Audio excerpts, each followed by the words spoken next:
یا اللہ یا اللہ اللہم صلی علی محمد وآل محمد اللہم کل ولیک حجت ابن الحسن صلواتک علیہ وعلی آبائه فی هذه الساعة وفي كل ساعة وليا وحافظا وقائدا وناصرا ودليلا وعينا حتى تسكنه أرضك طوعا وتمتعه فيها طويلا برحمتك يا أرحم الراحمين صلوات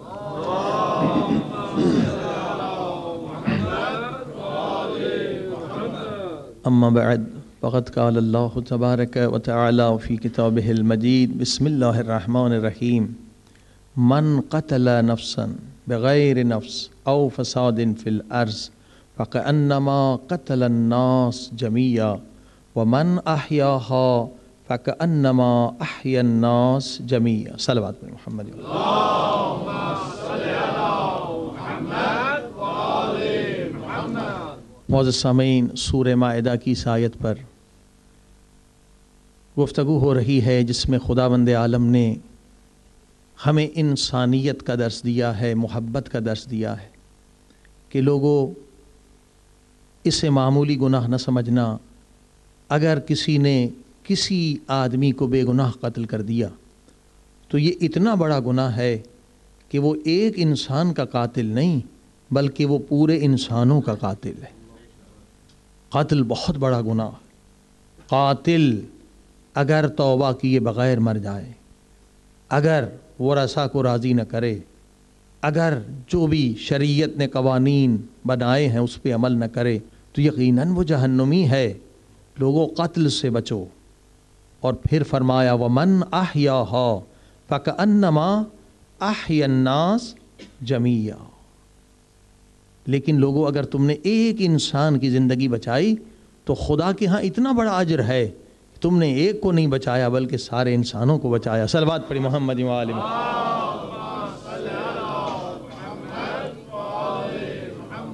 عزیزان گرامی، لہٰذا اسلام امن کا درس دیتا ہے، محبت کا درس دیتا ہے، مگر افسوس کچھ لوگ جو کاروباری ہیں جن کے دلوں میں خوف خدا نہیں، شیعوں کے اندر بھی ہیں، سنیوں کے اندر بھی ہیں، یہ مولوی حضرات جو تعصب پھیلاتے ہیں، انہیں نہیں پتہ کہ الفتنۃ اشد من القتل قرآن کی آیت پتہ ہے، مگر ان کا مقصد صرف پیسہ کمانا ہے، ان کا مقصد شہرت کمانا ہے، ان کا مقصد پارلیمنٹ میں جانا ہے، منسٹر بننا ہے، لوگوں کو جذبات میں لا کر۔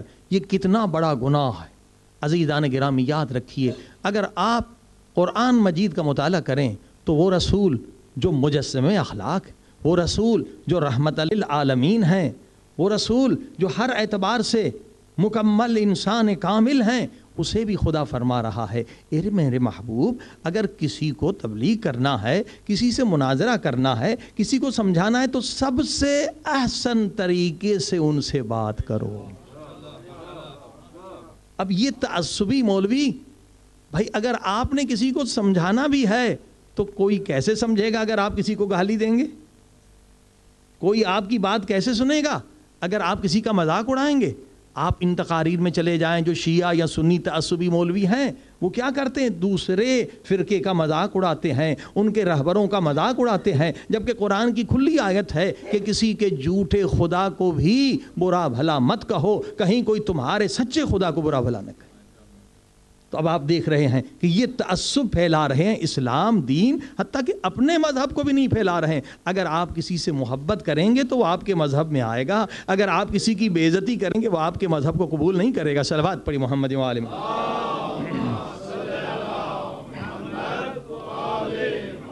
لہٰذا بہت ضرورت اس بات کی ہے کہ ہم لوگوں کے اندر شعور پیدا کریں، میڈیا کے ذریعے سے، تقریروں کے ذریعے سے، اخبار کے ذریعے سے، کہ بھائیو یہ دشمن اسلام ہیں، یہ فرقہ پرستی پھیلانے والے مولوی صرف اپنی جیبوں کو بھرنا چاہتے ہیں تاکہ جتنا پیسہ یہ چاہیں اتنا عوام ان کو دے دے شہرت کی وجہ سے۔ لہٰذا یہ اپنے مذہب کے بھی دشمن ہیں، کیونکہ میں نے عرض کیا تھا تعصب ایک ایسی چیز ہے، اگر آپ کسی کو تعصب دیں، تعصب دلا دیں، وہ کبھی حق کی بات نہیں مانے گا۔ ایک تعصب ہے، دوسری نجس ترین صفت ضد ہے، اور تیسری بغض ہے۔ یہ تین صفات اگر کسی کے اندر آ جائیں تو نبی بھی آ جائے وہ ماننے والا نہیں، معجزے پر معجزہ دیکھ لے وہ ماننے والا نہیں۔ ضد، تعصب اور بغض۔ لہٰذا جب بھی کسی سے بات کریں نا، آپ دیکھیں کہ بات بگڑ رہی ہے، یہ تعصب میں آ رہا ہے، اب بات کرنے کا فائدہ نہیں ہے بلکہ نقصان ہوگا، وہیں بحث کو آپ روک دیجئے۔ طریقہ یہی ہے تبلیغ کا کہ سامنے والے کو دیکھیں کہیں وہ تعصب میں تو نہیں آ رہا، ضد میں تو نہیں آ رہا، لہٰذا اب بات کرنے کا کوئی فائدہ ہی نہیں ہے بلکہ الٹا اثر ہوگا۔ میں قرآن کا واقعہ، قرآن کی آیت آپ کے سامنے پیش کر رہا ہوں۔ دیکھیے بغض بھی بہت بری صفت ہے، انشاءاللہ آگے چل کر ہم اس صفت پر گفتگو کریں گے کہ بغض ایسی صفت ہے جو انسان کو خدا کا دشمن بنا دیتی ہے، نبی کا دشمن بنا دیتی ہے اور امام کا دشمن بنا دیتی ہے۔ اسی طرح سے تعصب بھی، اسی طرح سے ضد بھی قرآن میں ہے۔ ان تینوں سے بچیے، ان تینوں صفات سے بچنا بہت ضروری ہے کہ بغض بھی نہ ہو اور دلوں میں تعصب بھی نہ ہو اور ضد بھی نہ ہو۔ یہ اسلام اگر سمجھنا ہے تو تحقیق کے ذریعے سے سمجھیں، قرآن کے ذریعے سے سمجھیں، محبت کے ذریعے سے سمجھیں، امن کے ذریعے سے سمجھیں۔ دیکھیے قرآن کی آیت ہے سورہ معارج، سأل سائل بعذاب واقع للکافرین، ابتدا کی آیتیں۔ مانگنے والے نے وہ عذاب مانگا جو کافروں کے لیے مخصوص تھا۔ بھئی یہ کون ہے؟ اب تفاسیر اٹھا کے دیکھیے، اہل سنت کی تفاسیر بڑی بڑی تفاسیر ہیں، ان میں موجود ہے تفسیر روح المعانی ہے، دوسری بہت ساری تفاسیر میں یہ واقعہ موجود ہے اس آیت کے ضمن میں کہ رسول خدا نے جب اعلان کیا خم غدیر پر کہ من کنت مولا فہذا علی مولا، ٹھیک، جس کا میں مولا اس کے علی مولا، اور سب نے مبارکباد بھی دے دی، سب نے مولا بھی مان لیا، لیکن ایک شخص تھا جس کا نام تھا حارث، اور وہ حضرت علی سے بغض رکھتا تھا۔ اب وہ نبی کے پاس آیا اور آ کر کہنے لگا کہ اگر آپ نے علی کو اپنی مرضی سے مولا بنایا ہے تو میں نہیں مانتا۔ یہ ہے بغض۔ اسے مولا علی سے بغض تھا۔ بغض کی وجہ کیا تھی؟ کیا نعوذ باللہ حضرت علی کے کردار میں کوئی خامی تھی؟ نہیں، مگر حضرت علی نے اسلام کی خاطر اپنی زندگی میں ہزاروں کافروں کو قتل کیا۔ اب کسی کے باپ کو قتل کیا، کسی کے بیٹے کو قتل کیا، کسی کے بھائی کو قتل کیا۔ اب اس زمانے میں قوم پرستی کی لعنت بھی بہت زیادہ تھی، قبیلہ پرستی کی لعنت بھی بہت زیادہ تھی، خاندان پرستی کی لعنت بھی بہت زیادہ تھی۔ اب وہ لوگ مسلمان تو ہو گئے مگر علی سے بغض رکھتے تھے کہ بھئی علی میرے باپ کا بھی قاتل ہے، علی میرے بھائی کا بھی قاتل ہے۔ اسی لیے رسول خدا نے فرمایا کہ علی کی محبت ایمان ہے اور علی سے بغض رکھنا نفاق ہے، کیونکہ علی نے کوئی اپنی ذات کی وجہ سے کسی کو قتل نہیں کیا، اللہ کی وجہ سے قتل کیا ہے کہ وہ دشمن خدا تھے۔ صلوات پڑھ محمد و آل محمد۔ لیکن دیکھیے بغض کتنی خطرناک صفت ہے۔ اب یہ کہنے لگا اللہ کے رسول اگر آپ نے اپنی مرضی سے علی کو مولا بنایا میں نہیں مانتا، اور اگر اللہ نے بنایا ہے تو اللہ کی طرف سے مجھ پر عذاب نازل ہو۔ اللہ اکبر، یعنی عذاب قبول ہے مگر علی قبول، یہ ہے بغض، علی قبول نہیں ہے. یعنی انسان اگر بغض میں آ جائے تو انسان کافر بن جاتا ہے. اسی طرح سے انسان اگر تعصب میں آ جائے، ضد میں آ جائے، وہی حشر ہوتا ہے. یہ قرآن کی آیت ہے کہ کہنے لگا سالہ مانگنے والے نے وہ عذاب مانگا جو کافروں کے لیے مخصوص تھا. اب جیسے پیمبر کی دربار سے باہر نکلا، ایک پتھر کا عذاب اس کے سر پر آ کے گرا اور وہیں پر فنار ہو گیا. تو عزیزان گرامی، اگر کوئی بھی مولوی تعصب کی بات کر رہا ہے تو یہ اسلام کی خدمت نہیں کر رہا ہے، بلکہ لوگوں کو اسلام سے دور کر رہا ہے. محبت سے، پیار سے ساری باتیں ہو سکتی ہیں. ہم اپنے عقیدے کو کسی پر مسلط نہیں کریں. کب قرآن نے کہا ہے؟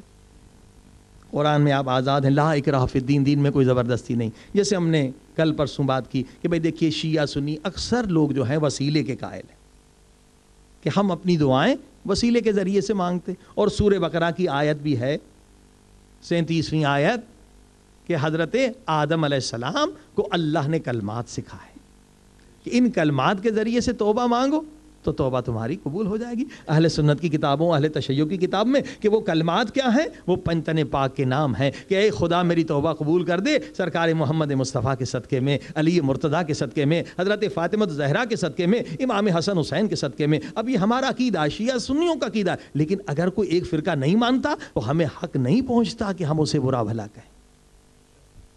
کل آپ نے سنا کہ ہمارا عقیدہ ہے کہ ہمارے نبی زندہ ہیں. ہم یا رسول بھی کہتے ہیں، یا محمد مصطفیٰ بھی کہتے ہیں، یا علی بھی کہتے ہیں، لیکن ایک فرقہ جو ہے وہ نبی کو زندہ نہیں سمجھتا. اب ہم نے بہت سارے دلائل پیش کیے، آیتیں بتلائیں کہ قرآن کی آیت ہے وَلَا تَقُولُوا لِمَن يُقْتَلُ فِي سَبِيلِ اللَّهِ أَمْوَاتٌ بَلْ أَحْيَاءٌ. بھئی حتیٰ کہ جو نبی کے غلام نبی کے قدموں پہ مر جائیں وہ بھی مردہ نہیں ہے، تو نبی جو ان کا سردار ہے وہ کیسے؟ صلوات پڑھی محمد و آل محمد. لیکن اس کے باوجود ہمیں حق نہیں ہے کہ کسی کو کافر کہیں، کسی کو برا بھلا کہیں. یہ اسلام کی تعلیم کے خلاف ہے، یہ قرآن کی تعلیم کے خلاف ہے. رسول خدا کو حکم ہے جب بھی مناظرہ کریں، جب بھی بحث کریں تو بہترین انداز سے بحث کریں. کسی کا دل دکھانا، کسی کے رہبر کو برا بھلا کہنا یہ قرآن کے خلاف ہے، پیغمبر کی تعلیم کے خلاف ہے. صلوات پڑھی محمد و آل محمد.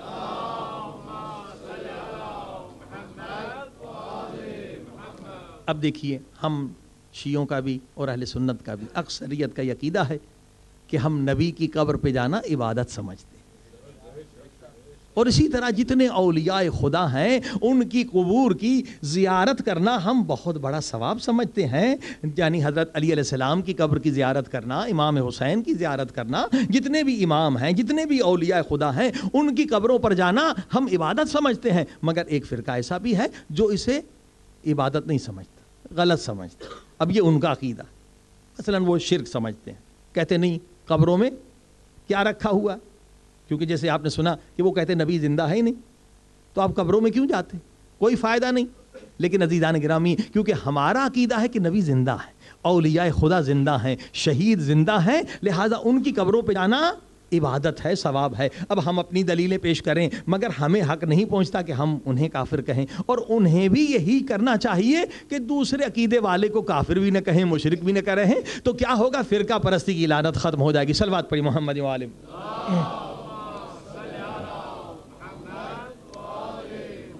یعنی تعصبی مسلمان بننے کا کوئی فائدہ نہیں ہے، بلکہ تحقیقی مسلمان بنے. اب آئیے ہمارے پاس کیا دلائل ہیں قرآن سے، حدیث سے، کہ ہم کیوں قبروں پر جاتے ہیں، قبور پر جاتے ہیں، روزے پر جاتے ہیں. رسول خدا کے روزے پر جانا ہمارے لیے بہت بڑی سعادت ہے. اہل سنت بھی، اہل تشیع، امام مالک، جتنے مالکی ہیں، اہل سنت کے 4 فرقے ہیں نا، مالکی، شافعی، حنبلی، حنفی. تو امام مالک فرماتے ہیں، کسے فرماتے ہیں؟ منصور دوانکی جو بادشاہ تھا، اس نے کہا مجھے رسول خدا کی زیارت کرنا ہے تو میں آپ سے طریقہ سیکھنا چاہتا ہوں، آپ امام ہیں. اب دیکھیے یہ تمام مسلمانوں کا عقیدہ ہے کہ نبی کی زیارت کرنا بہت بڑا ثواب ہے. اب یہ امام مالک، اور اسی چیز کو قاضی ایاز نے اپنی کتاب شفا میں لکھا ہے کہ کس طرح سے امام مالک نے بادشاہ کو بتلایا کہ نبی کی زیارت کرنا ہے تو کس طرح سے کرنا ہے. صلوات پڑھی محمد و آل محمد.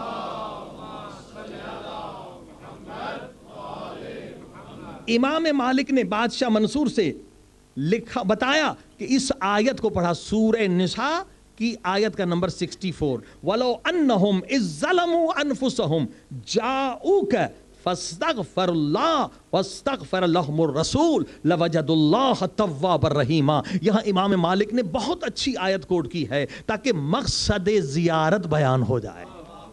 بادشاہ نے پوچھا میں زیارت کے لیے جاتا ہوں کیسے جاؤں اور اس کے آداب کیا ہیں. بہترین آیت اس نے سلیکٹ کی ہے امام مالک نے. اس آیت کا ترجمہ کیا ہے؟ خدا نبی سے کہہ رہا ہے اور سب سے کہہ رہا ہے وَلَوْ أَنَّهُمْ إِذْ ظَلَمُوا أَنفُسَهُمْ.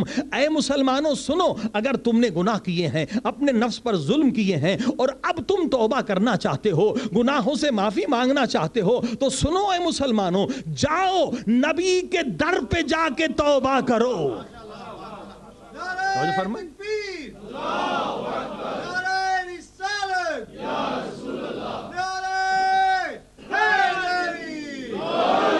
دیکھیے کتنی پیاری آیت ہے. گناہ خدا کے کیے ہیں مگر خدا یہ کہہ رہا ہے جاؤ نبی کے در پہ جا کے توبہ کرو. اگر نبی نے تمہیں بخش دیا تو میں اللہ بھی تمہیں بخش دوں گا. یہی توسل بھی ہے. توسل اس آیت سے بھی ثابت ہے کہ نبی وسیلہ ہیں، ان کے ذریعے سے توبہ کرو. یعنی توبہ، زیارت کا مقصد کیا ہے؟ توبہ کرنا ہے. یعنی امام حسین کی ذریعے پر آپ کیوں جاتے ہیں؟ نبی کی ذریعے پر کیوں جاتے ہیں؟ جتنے بھی آپ نے گناہ کیے جب سے بالغ ہوئے ہیں، آنکھ سے گناہ، زبان سے گناہ، یہ 7 اعضاء سے جو انسان گناہ کرتا ہے، جس بھی امام کی، نبی کی، معصوم کی، ولی خدا کی زیارت پر جائیں تو وہاں جا کے کیا کہیں؟ پروردگار اپنے محبوب کے صدقے میرے گناہ بخش دے. اور پھر اس ولی خدا سے کہیں، نبی سے کہیں اے رسول خدا میں دور سے آیا ہوں، آپ میرے لیے وسیلہ بنیں تاکہ خدا میرے گناہوں کو بخش دے. یعنی زیارت کا مقصد بتلایا امام مالک نے کہ زیارت کا مقصد یہ ہے کہ وہاں جا کے توبہ کرو اور نبی کو وسیلہ بناؤ تاکہ خدا تیرے گناہوں کو بخش دے. صلوات پڑھی محمد و آل محمد.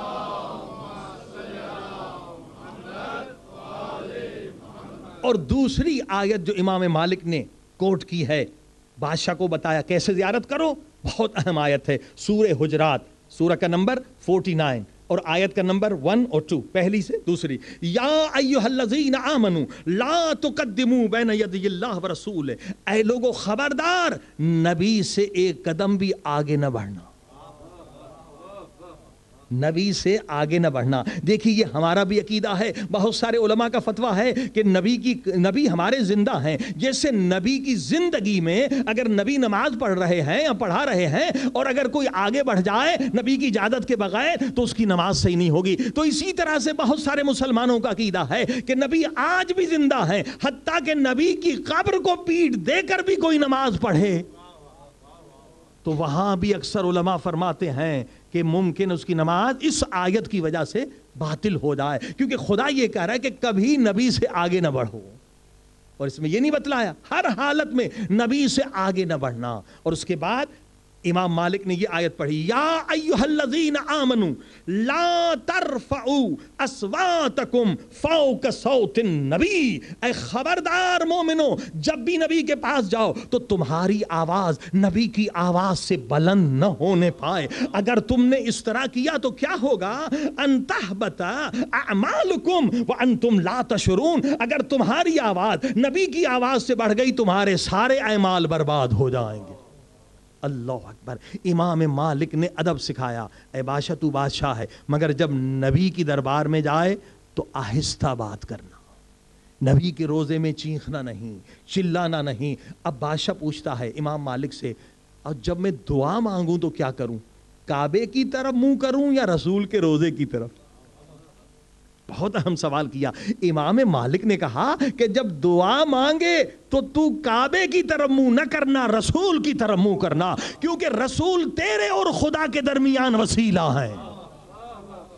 اسلام سکھانے والے تجھے رسول ہیں، کعبہ بتلانے والے رسول ہیں. جب دعا مانگے تو کعبے کی طرف رخ نہ کرنا، رسول کی طرف منہ کر کے دعا مانگنا. اب آپ نے دیکھا اہل سنت کا بھی عقیدہ ہے، اہل تشیع کا بھی عقیدہ ہے کہ ہم نبی کے روزے پر، علی کے روزے پر، اصحاب کرام جنہوں نے اپنی جانوں کو فدا کر دیا، اولیاء خدا جنہوں نے اپنے بچوں کو قربان کر دیا، ان کے روزوں پر جانا عبادت سمجھتے ہیں. صلوات پڑھی محمد و آل.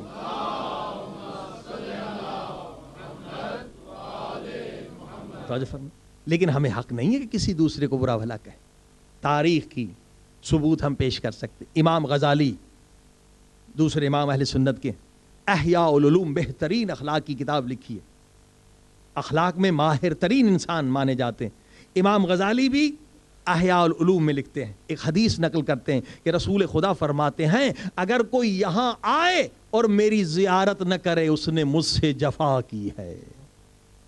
اور دوسری حدیث بھی نقل کرتے ہیں احیاء العلوم میں، امام غزالی اور طبرانی نے معجم کبیر میں اس حدیث کو نقل کیا، رسول خدا فرماتے جو میری زیارت کرے گا، زیارت کیا ہے؟ اپنے گناہوں سے توبہ، اپنے گناہوں پہ معافی مانگنا، اللہ اور نبی کے درمیان فریاد کرنا کہ میرے گناہ بخش دیے جائیں۔ اب دوسری حدیث یہ طبرانی نے بھی اور امام غزالی نے بھی نقل کی ہے، رسول خدا فرماتے جو بھی میری زیارت کرے، مراد یہ کہ معرفت کے ساتھ، جو اصل زیارت کا مقصد ہے، جو بھی میری زیارت کرے گا میں قیامت کے دن اس کی شفاعت کروں گا۔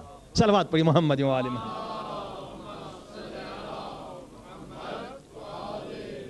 اور بہت سارے ثبوت ہیں، تاریخ دمشق میں ہے کہ حضرت بلال نبی کے صحابی تھے، حضور جب اس دنیا سے چلے گئے تو بلال مدینے میں نہیں رہ سکتے تھے، پھر بہت دنوں کے بعد آئے تو وہ بھی پہلے سب سے پہلے رسول خدا کی قبر کی زیارت کرنے کے لیے آئے۔ اصحاب کرام کی سنت ہے، اولیاء خدا کی سنت ہے۔ عزیزان گرامی کوشش یہ کریں کہ ہم تحقیقی مسلمان تیار کریں، تعصب کی لعنت کو ختم کریں، اس سے کیا ہوگا؟ اسلام دن بدن بڑھتا رہے گا اور ہزاروں لاکھوں لوگ اسلام کے اندر آ جائیں گے۔ تحقیق کے دروازے کھلے ہوئے ہیں، تحقیق کے ذریعے سے آپ دوسروں کو بھی کھینچ سکتے ہیں۔ جیسے میں نے کل ہندوؤں کی کتابوں سے کچھ حوالے رگ وید سے یجروید سے بتلائے تھے، اسی طرح سے اور کتابوں میں تحقیق کریں۔ اسلام اتنا سچا مذہب ہے، حق کا مذہب ہے کہ آپ ہر کتاب سے اسلام کے اصولوں کو ثابت کر سکتے ہیں۔ آج میں بدھسٹ لوگ جو بدھا کو مانتے ہیں ان کی کتابوں سے آپ کے نبی صلی اللہ علیہ وسلم کے فضائل سنانا چاہتا ہوں۔ صلوات پڑھی محمد و آل محمد۔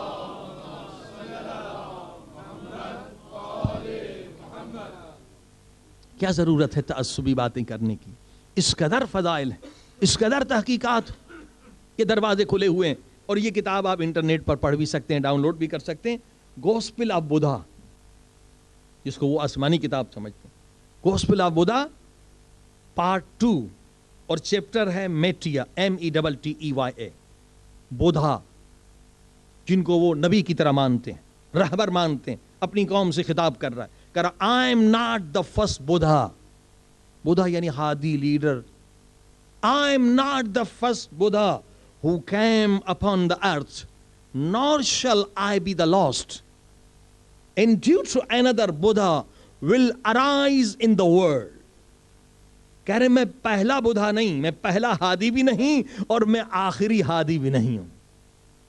اس کے بعد کہتے اے لوگوں سنو، میرے بعد ایک بدھا، ایک ہادی آنے والا ہے۔ اب اس کی صفات بیان کرتے ہیں، کون ہے جو میرے بعد آنے والا؟ A holy one، جو مجھ سے بھی مقدس ترین ہے، پاک ترین ہے، supremely بہت افضل ہے، enlightened اور بہت نورانی ہے۔ یہ تین صفات بتلائیں۔ اب ایک صحابی کھڑے ہو گئے بدھا کے، Ananda said, How shall we know him? The blessed one replied, پوچھا اس صحابی نے کیسے ہم اس کو پہچانے کہ وہ وہی ہے جس کے لیے آپ خبر دے رہے ہیں، خوشخبری دے رہے ہیں کہ وہ بہت نورانی ہے، بہت عظیم ہے، بہت پاک ہے، بہت مقدس۔ اب جواب سنیے، بدھا کہہ رہے ہیں He will be known as Maitreya، اس کا نام میتریہ ہوگا۔ اب یہ میتریہ جو ہے یہ سنسکرت لینگویج کا ورڈ، پہلے بتایا کہ وہ کائنات کے لیے ہوگا، ورلڈ کا لفظ پہلے آ چکا، اور آخر میں کہا کہ اس کا نام میتریہ ہوگا۔ اور میتریہ کیا ہے؟ سنسکرت کا لفظ ہے۔ اگر اس کا ترجمہ، اس کی ٹرانسلیشن عربی میں کریں تو میتریہ کی معانی ہے رحمت، اور ورلڈ دنیا کا لفظ پہلے آ چکا ہے، اور رحمت اور عالمین کو ملائیں تو بنتا ہے رحمت للعالمین۔ صلوات پڑھیں محمد و آل۔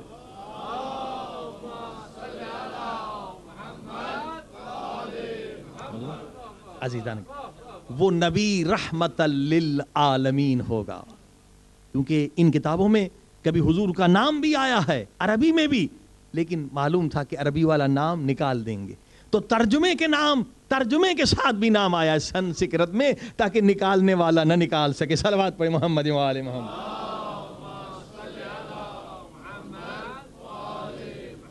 تو عزیزان گرامی، موضوع ہے ہمارا تربیت اولاد، بہت اہم موضوع ہے۔ اولاد دنیا آخرت میں آپ کے لیے سرمایہ ہے۔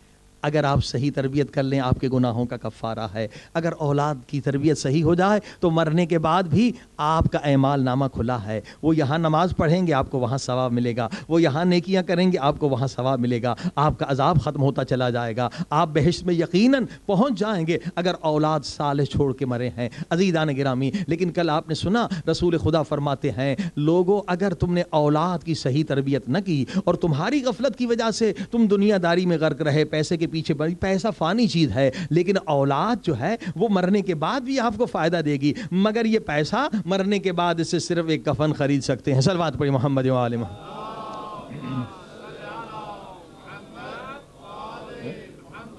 لہذا فرمایا اگر کوئی غفلت میں اولاد ان کی فاسق، فاجر، ظالم، زانی، بد کردار بن گئی، رسول خدا فرماتے جن لوگوں نے یہ گناہ کیا ہے وہ اپنے عمل سے اپنے نبی پہ تبرہ کر رہے ہیں۔ اللہ اکبر، اس سے سخت ترین حدیث نہیں ہو سکتی۔ رسول خدا فرماتے میں بھی ان سے تبرہ کرتا، قیامت کے دن میں ان سے بیدار ہو جاؤں گا۔ تو لوگوں اس سے غفلت نہ رہو۔ آج قدم قدم پر گناہ ہے، مگر یہ نہیں ہے کہ ہم اولاد کی صحیح تربیت نہیں کر سکتے ہیں۔ تربیت کے امکانات بھی ہیں، ہدایت کے امکانات بھی ہیں، ریڈیو بھی ہے، ٹی وی بھی ہے، بہت سارے چینل الحمدللہ اچھے پروگرام بھی دیتے ہیں، انٹرنیٹ پہ بہت ساری سائٹس بھی ہیں، بکس بھی ہیں۔ یہ کوئی عذر نہیں پیش کر سکتا کہ جناب ہم کیسے ہدایت دیں، سب چیز موجود ہے۔ تربیت اولاد پر کتابیں موجود ہیں، انشاءاللہ یہ مجلس بھی ممکن ہے کتاب کی شکل میں آ جائے۔ عزیزان گرامی، یہ بہت اہم موضوع ہے۔ اب میں نے کہا تربیت کا آغاز کہاں سے ہو؟ میں نے عرض کیا آپ کی نیت پر ہے۔ ابتدا، اصل فاؤنڈیشن وہاں سے شروع ہوتی ہے جب آپ نکاح کرنا چاہتے ہیں۔ نکاح کے وقت آپ کی نیت کیا؟ اب دیکھیں نکاح کے بہت سارے مقاصد ہیں۔ نکاح صرف لذت کے لیے نہیں ہے، نکاح کا اصل مقصد ہے اولاد صالح ہو۔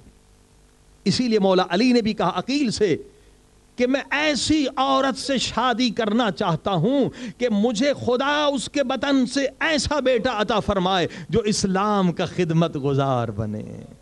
یہ حضرت علی علیہ السلام کا فرمان ہے، یہی اسلام سکھاتا ہے کہ اولاد اگر چاہتے ہو تو اس کے لیے پہلے زمین صحیح ہونی چاہیے۔ یعنی اگر عورت واقعاً اولاد پر مرد سے زیادہ عورت کا اثر ہوتا ہے، دودھ اس کا پیتا ہے، خون اسی سے بنتا ہے، گود میں اسی کے پلتا ہے۔ اگر خاتون مومنہ ہے تو یقیناً بچہ بھی مومن پیدا ہوگا، لیکن اگر خاتون بے نمازی ہے، مومنہ نہیں ہے، گناہوں میں مبتلا ہے تو بہت مشکل ہے۔ لہٰذا پہلے سوچنا چاہیے کہ کہاں شادی کر رہا ہوں۔ نکاح کا ایک مقصد اولاد صالح اور دوسرا مقصد گناہ سے بچنا۔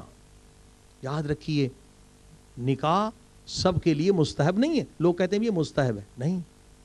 سارے علماء سے پوچھ لیں، اپنے اپنے مراجع مجتہدین سے پوچھ لیں کہ اگر مجھے گناہ میں گرنے کا خطرہ ہے، میں آنکھ پہ کنٹرول نہیں کر سکتا، نامحرم کو حرام سے دیکھتا ہوں یا دوسرے گناہ، تو اب میں کیا کروں؟ وہاں پر سارے علماء آپ کو یہ جواب دیں گے کہ اب آپ پر شادی کرنا واجب ہے۔ جہاں اب آنکھوں پر کنٹرول نہیں، ذہن پر، دماغ پر کنٹرول نہیں، تو وہاں پر شادی کرنا آپ پر واجب ہے۔ اور عزیزان گرامی، یہ جو قوہ شہویہ ہے، مختلف فیکلٹیز اللہ نے دی ہے نا، یہ جو فیکلٹی آف سیکس ہے یہ اتنی خطرناک ہے، اتنی خطرناک ہے کہ اگر انسان کے آؤٹ آف کنٹرول ہو جائے، انسان اس پہ کنٹرول نہ کرے، اور اس کا کنٹرول حدیث سننے سے نہیں ہو سکتا، صرف مجلسوں میں آنے سے نہیں ہوتا، اس کا حل وہی ہے نکاح، اس کا طریقہ وہی ہے۔ مثلا ایک انسان بھوک لگتی ہے، آپ اسے کہیں روزہ رکھیں، ٹھیک ہے، کتنا روزہ رکھے گا؟ اسے کھانے کی ضرورت ہے۔ آپ کا بچہ ہے، اگر آپ اسے کھانا نہ دیں تو آپ کیا کہلائیں گے؟ ظالم کہلائیں گے۔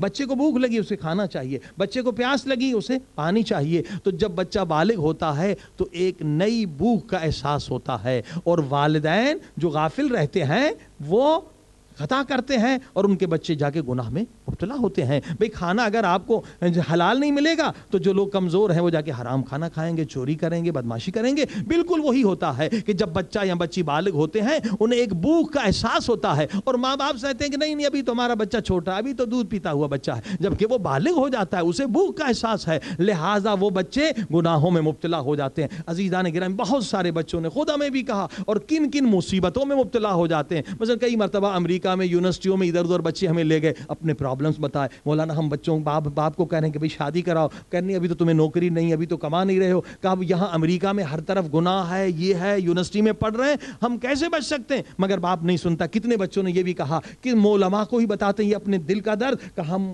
مبتلا ہو چکے ہیں, ایڈ کی بیماری میں مبتلا ہو چکے ہیں, اب ہم کیا کریں؟ اب ہم شادی کریں تو وہ سے بھی ایڈ کی بیماری لگ جائے گی گناہوں کی وجہ سے. ماں باپ نے ہماری شادی نہیں کری. یعنی آج اس ماحول میں جہاں ایڈ کا بھی خطرہ ہے, ہزاروں قسم کی بیماریاں, مثلا خود نیو یارک امریکہ میں رپورٹ ملی کہ وہاں پر اتنا یہ بیماریوں میں لوگ مبتلا ہو رہے ہیں کہ ہر روز امریکہ میں 70,000 لوگ سیکس کی بیماریوں میں مبتلا ہو ایوری ڈے. کتنی خطرناک رپورٹ.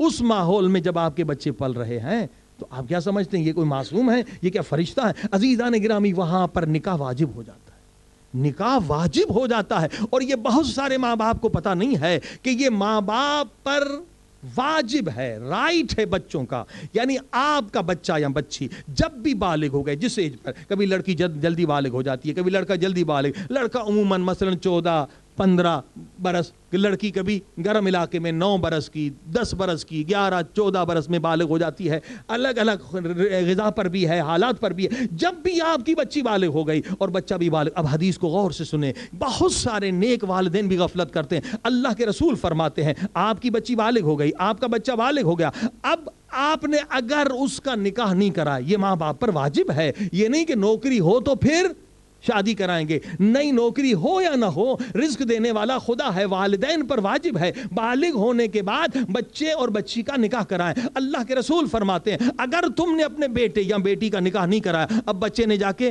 گندی فلم دیکھی, بچے نے جا کے گندی کتاب پڑھی, بچے نے جا کے گندی کوئی فوٹو دیکھی, فرمایا جو گناہ بچہ اور بچی کرے گی, آنکھ سے کرے, ہاتھ سے کرے, زبان, وہ ان کے اعمال نامے میں بھی لکھا جائے گا اور ماں باپ کے اعمال نامے میں بھی لکھا جائے گا.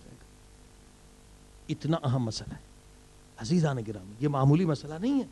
اسی لیے لوگ تباہ ہو رہے ہیں, نیک بچے تباہ ہو جاتے ہیں. یہ ماں باپ رسومات کو فالو کر رہے ہیں, کبھی ہندو ٹریڈیشن ہے, کبھی دوسری ٹریڈیشن ہے, کبھی ایشین ٹریڈیشن ہے. اسلام ٹریڈیشن کو نہیں مانتا. انسانیت کے درس اگر سیکھنے ہیں تو قرآن سے سیکھیے, اسلام سے سیکھیے. اسلام نہیں چاہتا کہ ایک نیچر ہے انسان کی, اس کا حل وہی ہے نکاح. آپ جتنی حدیثیں سنا ہے, مگر وہ بچہ کتنا کنٹرول کر سکتا ہے؟ لہٰذا فوراً بچی کی شادی کرانا, یہ اسلام ہمیں حکم دے رہا ہے. عزیزان گرامی, اب نکاح کے لیے میں نے عرض کیا بہت ساری پرابلمز کریٹ کی گئی ہیں. کہیں پر اتنا مہر ہونا چاہیے, کہیں پر یہ کنڈیشن, کہیں پر وہ کنڈیشن. یہ سارے جتنے پروگرام ہیں نا, یہ اصل میں شیطان کی طرف سے ہیں کہ جتنا دیر کا سلسلہ جاری رہے گا, جتنا شادی میں بچہ دیر کرے گا, اتنا وہ میرے کنٹرول میں رہے گا. اور دیکھیے اگر بچے نے کوئی حرام کاری کر دی, دنیا آخرت میں اسے نقصان ہو سکتا ہے. اور اگر اس سے کیا ہوگا, زنا کاری سے کیا ہوگا, بچے حرام زادے پیدا ہوں گے. اللہ اکبر. اور یاد رکھیے جو حرام زادے بچے پیدا ہوں گے اس سے پورے معاشرے میں اور خرابیاں پیدا ہوتی. زنا کیوں حرام ہے؟ کئی ریزن ہے. مثلا آج ثابت ہو چکا ہے کہ زنا کی وجہ سے ایڈ کی بیماری ہے, زنا کی وجہ سے سرویکل کینسر ہے, زنا کی وجہ سے تقریباً 14 ایسی بیماریاں ہیں جو انسان کو مار سکتی ہیں. یہ ساری چیزیں. اور دوسری وجہ یہ ہے کہ زنا سے جو بچہ پیدا ہوگا اس کی تربیت کرنے والا کوئی نہیں ہوگا, وہ بچہ دربدر ہوگا. اور ایسے ہی بچے آگے چل کر ظالم بنتے, فرعون بنتے, ہٹلر بنتے. جو بھی معاشرے میں آپ تاریخ اٹھا کر دیکھیں, بڑے بڑے ظالم یہ وہ بچے ہوتے ہیں یہ جن کی کوئی صحیح تربیت نہیں ہوتی, پرورش نہیں ہوتی. لہٰذا پورا معاشرہ پھر اس کا نقصان اٹھاتا ہے. لہٰذا عزیزان گرامی, اب مسئلہ یہ ہے کہ اسلام نے اس کو بہت آسان کیا ہے, مگر آج ہم نے اسے بہت مشکل کر دیا ہے. بھائی کیا مہر کتنا ہونا چاہیے؟ سب سے مختصر ہونا چاہیے. جہیزیہ سب سے مختصر. بھائی ہم رسول خدا سے بڑھ کر تو نہیں نہیں، رسول خدا کائنات کے مالک تھے، اگر اپنی بیٹی کو جہیزیے میں دے سکتے تھے تو اتنا دے سکتے تھے کہ کسی بشر کو طاقت نہ تھی. کہ رسول خدا غریب سمجھتے؟ اسی نے رسول خدا یا ان معصومین کو غریب سمجھا تھا. ایک مرتبہ معصوم نے مصلی ہٹایا، دیکھنے والے نے دیکھا کہ نیچے سے ایک نہر چل رہی ہے سونے اور چاندی کی. سب کچھ دے سکتے تھے، مگر آپ دیکھیے رسول خدا نے جہیزیے میں کیا دیا؟ جناب فاطمہ زہرا کو 2 جوڑے دیے کپڑے کے، 2 جوڑے کپڑے کے، اور جتنی چیزیں دیں وہ سب مٹی کی بنی ہوئی تھی. یعنی آج اس کی قیمت لگا لیں تو کتنی قیمت ہوگی؟ شاید 1000 روپے. اور بی بی فاطمہ زہرا جیسے چلی، ایک فقیرنی آ گئی، 2 جوڑے ملے تھے جہیزیے میں، اب 1 جوڑا جو ہے وہ خدا کی راہ میں دے دیا. عزیزان کرام، اس طرح سے نکاح ہونا چاہیے. آج لوگ جو ہیں اس پرابلم میں ہیں، ان سارے بتوں کو توڑنے کی ضرورت ہے. ہمیں اسلام پر عمل کرنا ہے. یہ جو کسٹم ہے، یہ جو ٹریڈیشن ہے، یہ بت ہے، اور ان بتوں کو اسلام نے آ کے توڑا ہے. آج پھر ہم ان بتوں کو پوج رہے ہیں. صلوات پڑھی محمد و آلہ محمد. لہٰذا امام حسن مجتبیٰ سے کسی باپ نے کہا مولا میری بچی کا مسئلہ ہے، نکاح کرنا چاہتا ہوں، اچھا رشتہ نہیں مل رہا ہے، کیا کروں؟ اب دیکھیے حل، سالوشن امام نے، جانشین پیغمبر نے، فرزند رسول نے کیا کہا؟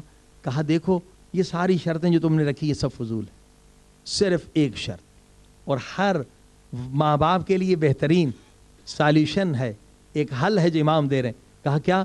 امام نے فرمایا دیکھو جس کو بھی تو بیٹی دینا چاہتا ہے فقط ایک چیز دیکھ لے کہ اس کے دل میں خوف خدا ہے یا نہیں ہے. کیونکہ 2 چیزیں ہو سکتی ہیں، یا تیری بچی اسے پسند آئے، اس کا اخلاق، اس کا حسن، اس کا اٹھنا بیٹھنا، یا پسند نہ آئے.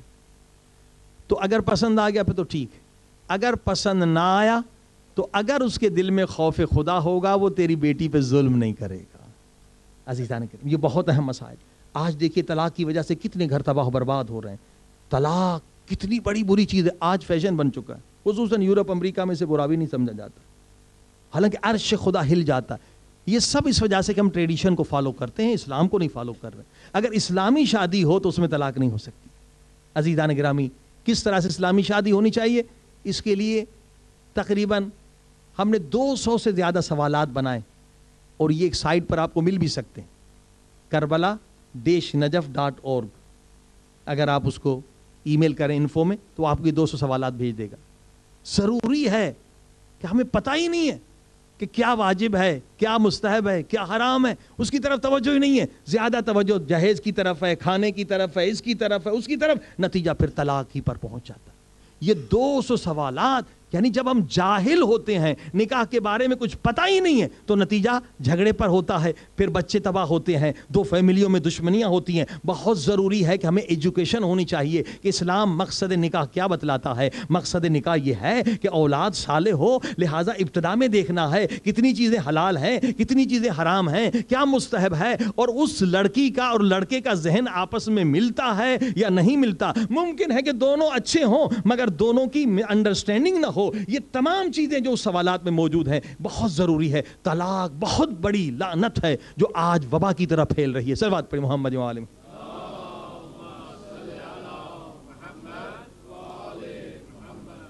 آئیے خدا سے دعا کریں، پروردگار اگر یہ خود بھی عبادت، کہیں بھی میاں بیوی میں جھگڑا ہو آپ سلو کرا دیں. آپ نے سنا پہلی مجلس میں 70 سال کی عبادت کا ثواب، اور آج یہ فتنے بہت زیادہ ہو رہے ہیں. ایجوکیشن کی ضرورت ہے، انہی مجالس کے ذریعے سے لوگوں تک پیغام پہنچ جائے گا کہ بہت تفصیلی مسائل. آئیے خدا سے دعا کریں کہ پروردگار ہمیں اسلام پر عمل کرنے کی توفیق دے.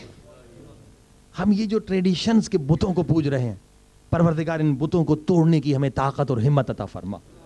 ہم 100% قرآن پر عمل کریں، 100% محمد و آل محمد کے بتائے ہوئے اصولوں پر عمل کریں. صلوات پڑھیں محمد.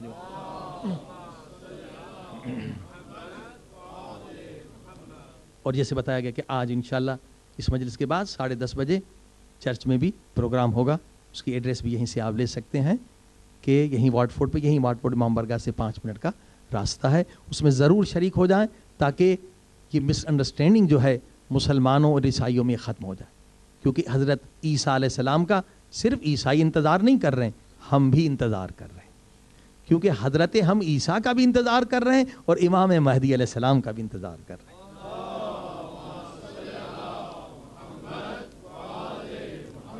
کہ حضرت عیسیٰ علیہ السلام امام مہدی علیہ السلام کے مددگار ہوں گے اور اسی کے ذریعے سے پوری دنیا میں امن قائم ہو جائے گا.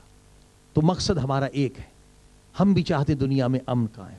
عیسائی بھی حضرت عیسیٰ کا انتظار کر رہے ہیں, لیکن کچھ شیاطین اختلافات پیدا کرنا چاہتے ہیں, جیسے مسلمانوں کے اندر, جیسے مسلمان اور دوسرے فرقوں کے اندر. اسی طرح سے بہت ضروری ہے کہ یہ بہترین چانس ہے کہ ہم وہاں پر جا کے اپنے موقف کو بتائیں کہ ہم بھی حضرت عیسیٰ کا انتظار کر رہے ہیں, ہم بھی حضرت عیسیٰ کے چاہنے والے ہیں, اور جس طرح سے ہم امام حسین کے مصائب پر روتے ہیں اسی طرح سے ہم حضرت عیسیٰ کے مصائب بھی بیان کرتے ہیں, ان پہ بھی روئیں گے اور ان پر بھی انشاءاللہ ماتم کریں گے. صلوات پڑھی محمد و آل محمد.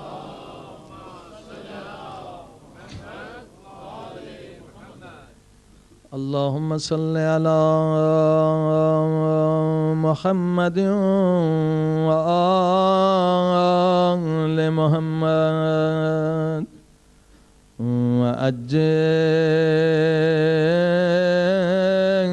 وعجل فرجهم.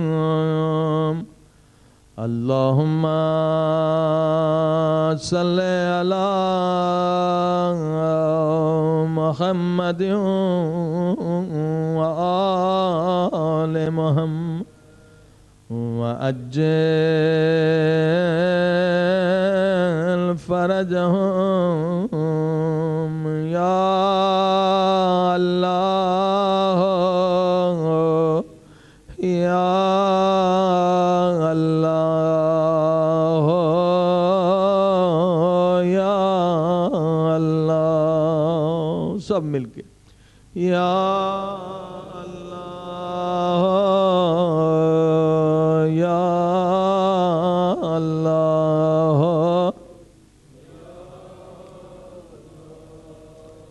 یا اللہ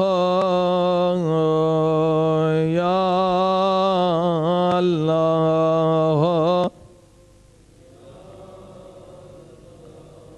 او میرے اللہ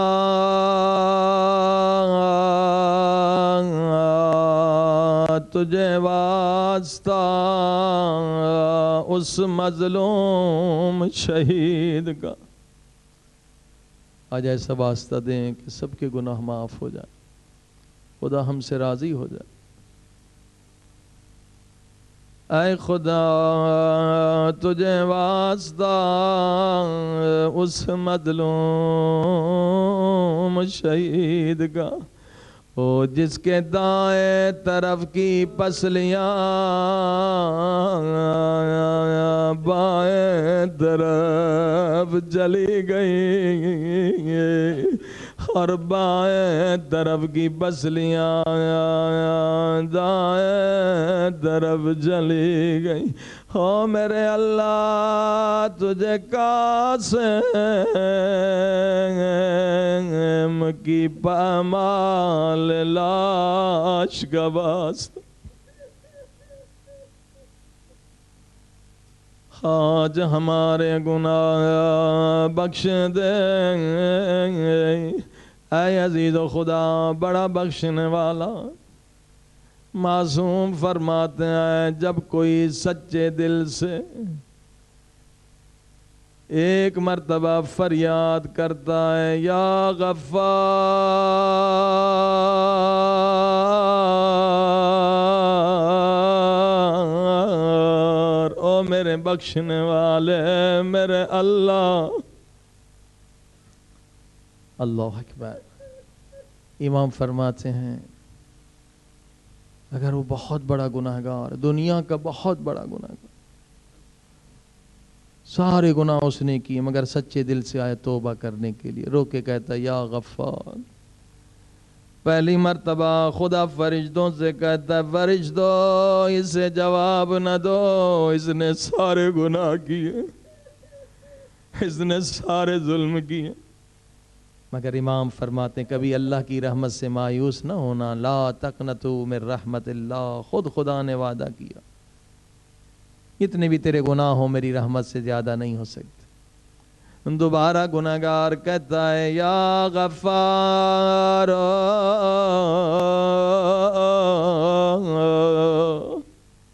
اب بھی اگر گناہ زیادہ ہیں خدا جواب نہیں دیتا، مگر جب تیسری مرتبہ کہتا ہے یا غفار،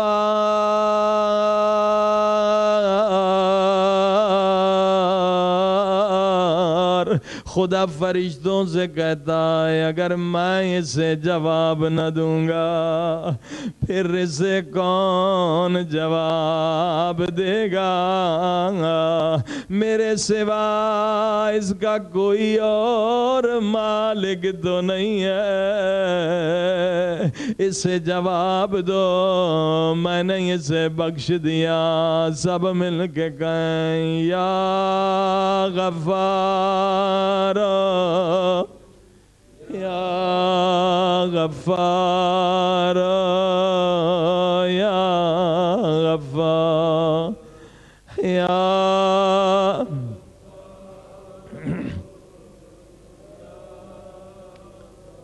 اے عزیزوں، کربلا والوں نے دعا مانگنے کا طریقہ بتلایا ہے، آئیے امام زین العابدین سے دعا مانگنے کا طریقہ سیکھیں اور یاد رکھیں یہ وہ دعا ہے جو آزمائی ہوئی دعا ہے۔ کوئی بھی مشکل ہو 100 مرتبہ پڑھیں، مشکل سے نجات مل جائے۔ خود میں نے بھی آزمائی، کئی لوگوں نے اسے آزمایا، موت کے علاوہ ہر چیز، حتیٰ کہ موت میں جانے والے لوگ بھی واپس آ گئے۔ اس دعا کا نام ہے مقاتل ابن سلیمان، بہت عجیب دعا ہے، آزما کر دیکھیں، جو بھی پریشانی ہو 100 مرتبہ پڑھیں، انشاءاللہ پریشانی دور ہوگی۔ اب دیکھیے دعا کا انداز دیکھیے، ایک دو جملے تبرکن عرض کرتا ہوں۔ امام فرماتے ہیں اس طرح سے فریاد کر الہی کیف ادعوک وانا اے خدا میں کیسے دعا مانگوں جبکہ میں ہوں، میں گنہگار ہوں، میں بدکار ہوں، میں ذلیل و خوار ہوں۔ امام ہمیں سکھلا رہے ہیں، امام تو معصوم، پہلے اپنے گناہوں کو یاد کر جو آنکھوں سے کیے، زبان سے کیے، ہاتھوں سے کیے۔ دعا کا انداز یہ ہے، الہی کیف ادعوک وانا میں کیسے دعا مانگوں جبکہ میں ہوں، نہ میری زبان گناہوں سے پاک، نہ یہ میرے ہاتھ گناہوں سے پاک ہیں۔ مگر دوسرا جملہ سنیے، بہت نورانی، وَكَيْفَ أَقْطَعُ رَجَائِي مِنْكَ وَأَنْتَ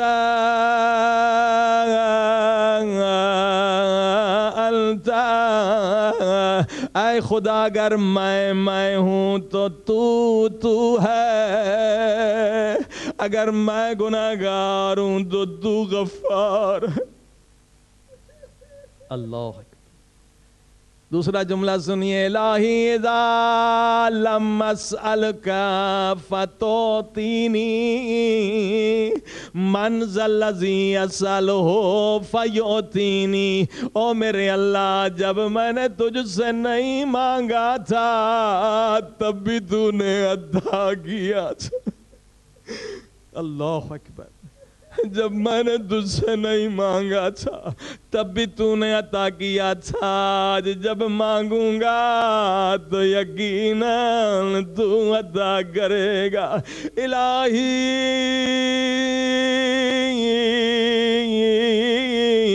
اذا لم اتضرع الیک فارحمنی۔ او میرے اللہ جب میں نے گریہ نہیں کیا تھا، جب میں نے آہوزاری بھی نہیں کی تھی تب بھی تو نے مجھ پہ رحم کیا تھا، آج اگر گریہ کروں گا تو یقیناً تو ہم پہ رحم کرے گا۔ سب مل کے کہیں یا رحیم یا کریم یا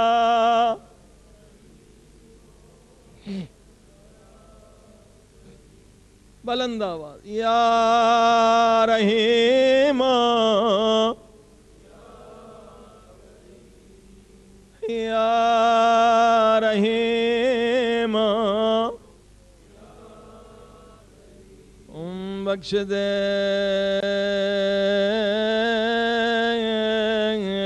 میرے اللہ آج ہم سب کے گناہ اے خدا بخش دے ہمارے والدین کے گناہ مومنین مومنات کے گناہ اے میرے اللہ تجھے واسطہ اس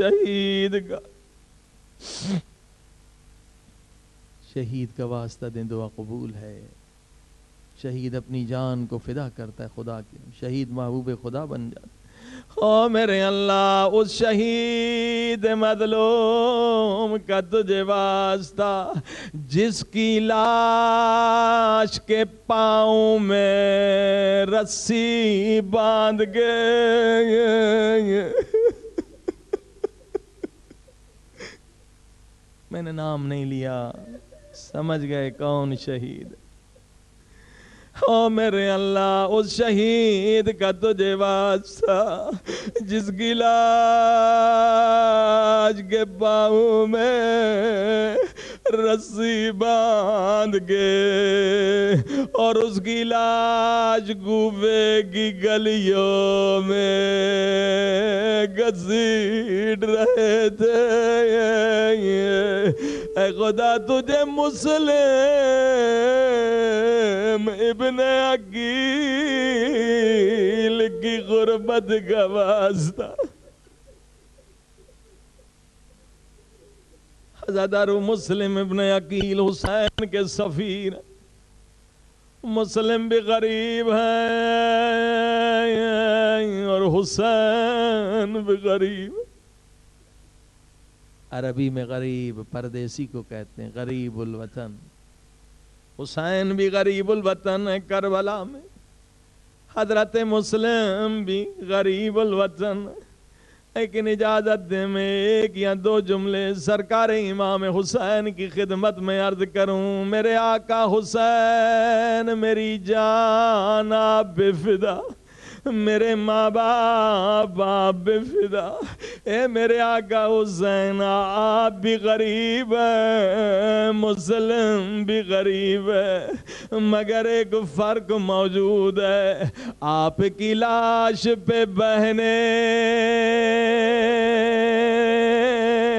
آئیں بیٹیاں آئیں بہنوں نے گریہ کیا بیٹیوں نے گریہ کیا مگر ہاں یہ مسلم کتنا غریب ہے مسلم کی لاش پہ کوئی رونے والا بھی نہیں ہے مسلم کی لاش پہ کوئی افسوس کرنے والا بھی نہیں ہے او مسلم کی لاش پہ کون روئے دو یتیم بچے بھی زندان میں ہیں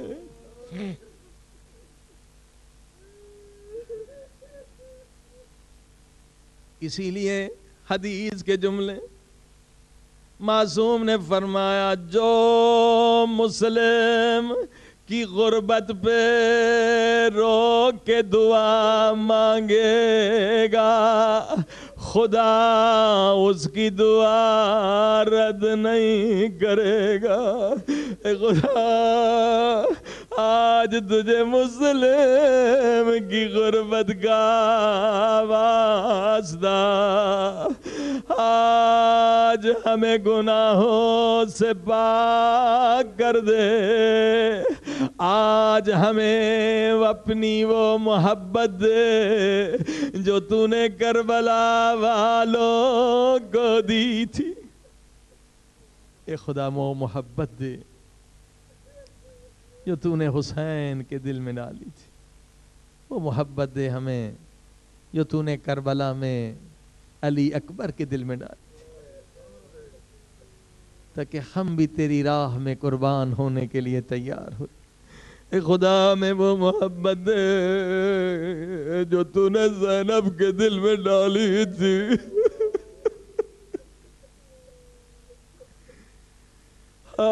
زینب نے سب کچھ خدا کے لیے قربان کر دیا.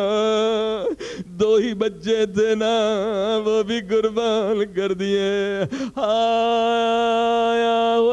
زینب کی قربانیاں گویا عمل سے زینب نے کہا حسین کربلا میں تو بھی بیٹے قربان کرے گا، میں بھی بیٹے قربان کروں گی، مگر تیرے بچوں کے قربان ہونے کے بعد بھی تیری نسل قیامت تک باقی رہے. مگر میرے 2 بچوں کے قربان ہونے کے بعد مجھے کوئی ماں کہنے والا بھی نہ رہے گا. اے خدا میں وہ محبت دے جو تو نے سکینہ کے دل میں ڈالی تھی. اے خدا وہ محبت تو نے سکینہ کے دل میں ڈالی. کس قدر حوصلہ بلند ہے اس 4 برس کی بچی کا جو بابا کے سینے پہ سونے کی عادی تھی. مگر ہائے کربلا کے بعد اس بچی نے کس قدر مصیبتیں دیکھی. کبھی زندان میں فریاد کرتی تھی بابا میرے مظلوم بابا، بابا میں آپ کے سینے پہ سونے کی عادی تھی، بابا مجھے خاک کے زندان پہ نیند نہیں آتی. خدا آپ سب کو اس معصومہ بچی کی زیارت نصیب کرے. سکینہ آج بھی شام میں ان کی قبر تنے تنہا. عزاداروں سنیں، جب بھی مجلس ہوتی ہے جناب زینب سلام اللہ علیہ جلتی ہیں، ننھی سی قبر کے قریب آتی ہیں. سکینہ اٹھو، آج تیرے بابا کی مجلس. سکینہ تجھے بابا پر رونے نہیں دیا گیا نا، جب تو روتی تھی تو شمر تجھے تماچے مارتا تھا. آجا آجا، آج تیرے بابا حسین کے عاشقوں نے مجلس کا بندوبست کیا. عزاداروں ان مجلس میں جناب زینب سکینہ کو لے کر آتی ہیں. جب ذاکر مسائب پڑھتا ہے اور آپ بلند بلند آواز سے گریہ کرتے ہیں، جناب سکینہ زینب کا دامن پکڑ کے پوچھتی ہیں پھپھی اماں یہ ہمارے کیا لگتے ہیں؟ زینب فرماتی ہیں یہ تیرے بابا کے عزادار ہے. سنیں گے جملہ جناب سکینہ کیا فرماتی ہے؟ فرماتی ہے پھپھی اماں اگر یہ کربلا میں ہوتے تو تیری چادر نہ چھنتی. اگر یہ کربلا پھپھی اماں اگر یہ کربلا میں ہوتے تجھے شمر دادیاں نے نہ ماردا. اگر یہ کربلا میں ہوتے میرا علی اصغر بچ جاتا، مجھے شمر کے تماچے نہ لگتے. او بی بی اگر ہم کربلا میں ہوتے وہ تیر جو اصغر کو لگا تھا ہم اپنی گردن پہ لے لیتے. وہ پتھر وہ تازیاں نے جو تجھے لگے ہم اپنی پیٹھ پہ لے لیتے. اللہم صلی علی محمد و آل محمد.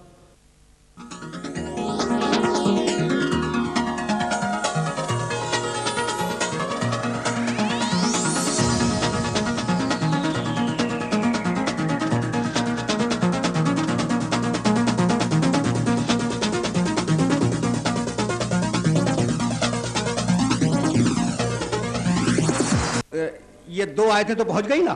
اور اب تیسرا سورہ جو ہر ایک کے ذہن میں, بسم اللہ الرحمن الرحیم, والعصر ان الانسان لفی خسر الا الذین آمنوا وعملوا الصالحات. یہ میسج تو پہنچ رہا ہے نا, ایمان لاؤ عمل صالح کرو, ایمان لاؤ عمل صالح کرو. یعنی کہنا یہ چاہ رہا ہوں کہ تنہا ایمان کافی نہیں ہے, ایمان کی کچھ شرطیں ہیں, ان شرطوں کو پورا ہونا ہے. رکے رہو, تم مجھ سے 30 سال سے قرآن مجید کی آیات سننے کے عادی ہو گئے ہو, اور یہ میری مجبوری بھی ہے, اس لیے کہ لوگ قرآن کو کافی سمجھتے ہیں.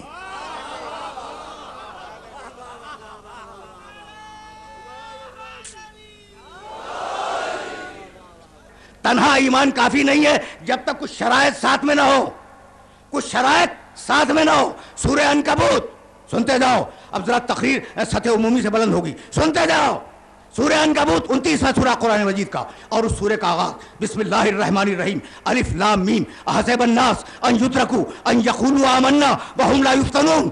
کیا لوگوں کا یہ خیال ہے کہ وہ کہیں گے کہ ہم مومن ہو گئے تو ہم ان کا ایمان مان لیں گے؟ نہیں, ہم ان کا امتحان لیں گے. زبانی دعویٰ نہیں ہے, ہم ان کا امتحان لیں گے. تو پروردگار امتحان ہے کیا؟ اگر سنانی شروع کروں آیتیں تو بڑا وقت چاہیے ہوگا, لیکن کچھ تو سنتے جاؤ. مومنین سے اللہ نے کس طریقے سے بات کی. سورہ حج میں کہنے لگا یا ایھا الذین آمنوا ارکعوا واسجدوا واعبدوا ربکم وافعلوا الخیر لعلکم تفلحون وجاہدوا فی اللہ حق جہادہ. 22واں سورہ قرآن مجید کا, قرآن مجید کا 22واں سورہ. اے ایمان لانے والو, رکوع کرو, سجدہ کرو, خیر کے کام کرو, جہاد کرو. سورہ بقر میں آواز دی یا ایھا الذین آمنوا استعینوا بالصبر والصلاۃ. اے ایمان لانے والو, صبر سے مدد مانگو, صلاۃ سے مدد مانگو. بھئی توجہ رہے. پھر سورہ بقرہ میں آواز دی یا ایھا الذین آمنوا کتب علیکم الصیام